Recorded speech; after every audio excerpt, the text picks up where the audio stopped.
Dr. Michael Williams had planned this moment for months.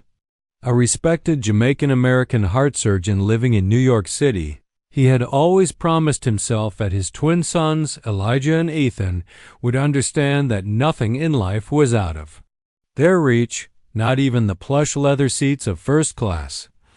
As they stood in the bustling terminal at JFK Airport, he handed them each a shiny boarding pass marked first class and watched their eyes widen in disbelief.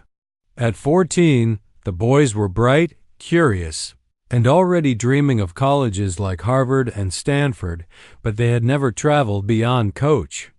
Today's cross-country flight to Los Angeles wasn't just a trip, it was a symbol. "You've worked hard in school," Dr. Williams told them as they adjusted their matching navy blazers, "and hard work opens doors." The moment they stepped into the first-class cabin, Elijah and Ethan could feel the difference. The spacious aisle, soft champagne-colored lighting, and seats that felt more like gentle recliners than anything they'd ever seen on a plane. Dr. Williams walked behind them, pride swelling in his chest as he watched them politely greet every passenger and settle into their places in row 2. Passengers glanced up from their newspapers and laptops. Some offered warm smiles, while others simply stared in surprise. The boys' excitement was infectious. They whispered to each other about the menu, the oversized TVs, and how they'd tell their classmates every single detail. As Dr. Williams stowed his carry-on above them and took the seat across the aisle, he couldn't help but remember his own first journey to America, cramped in the back of a plane with nothing but a dream. Today, his sons were flying differently, not by luck, but by legacy. The twins had barely finished buckling their seatbelts when a sharply dressed white woman in her 40s entered the cabin, perfume trailing behind her like a declaration of superiority. Her eyes fixed on Elijah and Ethan with a mix of confusion and disapproval. She paused by their row, lips tightening, before motioning to the nearest flight attendant. Though she whispered, her words carried clearly in the quiet elegance of first class. "There must be some mistake," she said, glancing pointedly at the boys. "These seats are supposed to be mine." The attendant, young and flustered, leaned over the twins with a rehearsed smile and asked to see their boarding passes. Elijah immediately reached into his blazer pocket and handed over his ticket. Cheeks burning with embarrassment he didn't fully understand. The attendant barely glanced at it before saying in a carefully polite tone, "I'm sorry, gentlemen, but we need you to move to coach until we sort this out." A knot formed in Ethan's stomach as he looked toward his father, who was still speaking with a flight marshal at the entrance of the cabin. Unsure of what to do, he sat frozen while Elijah sent a hurried text.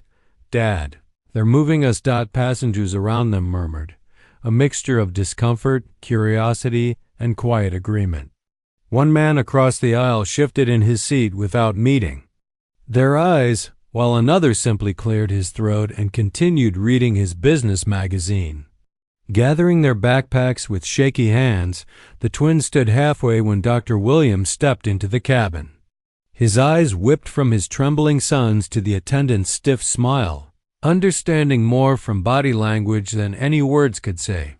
Without raising his voice, he said with chilling calm, "Why exactly are my sons being asked to move?"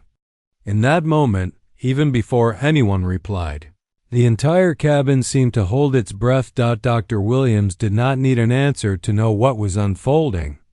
Years of subtle slights and professional poise had trained him to recognize discrimination in its more polished forms. Still standing in the aisle, he fixed the flight attendant with a controlled stare that made her swallow hard. "Their tickets were scanned and confirmed," he stated quietly. "They are first-class passengers, just like everyone else here." The woman hesitated, glancing down the cabin as if searching for backup. But Dr. Williams was already reaching for his phone. With clinical precision, he dialed a number labeled simply Chairman, Airline Board. The mood in the cabin shifted. Palpably, Even the murmuring passengers leaned in, sensing a storm in the making.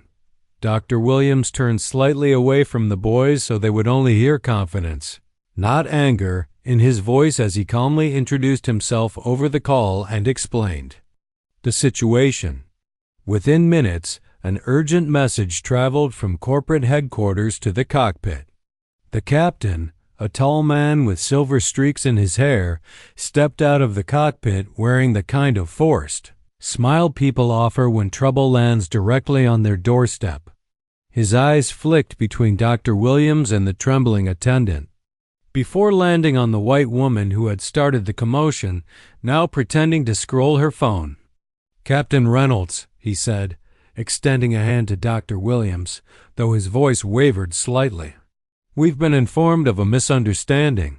Your sons are, of course, staying exactly where they are." He then turned sharply toward the woman in question.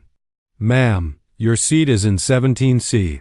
Please proceed to the main cabin." Her face flushed crimson as gasps and whispers spread through first class. As she brushed past the twins, Elijah swore he felt the entire plane exhale again, but this time in relief. Once the woman had been escorted out and the cabin settled, a new kind of silence took hold, not the uncomfortable hush of disapproval, but one of quiet reflection. Elijah and Ethan sank back into their seats, still shaken but trying to regain the joy they'd felt when boarding.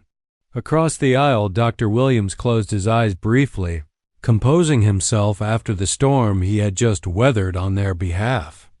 As the flight took off into the soft pastel sky, he glanced at his sons and offered them a small but reassuring nod.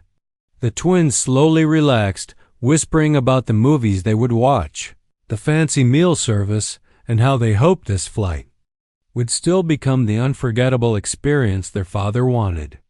Yet underneath the surface, both boys understood that something more important had happened than just a seating dispute.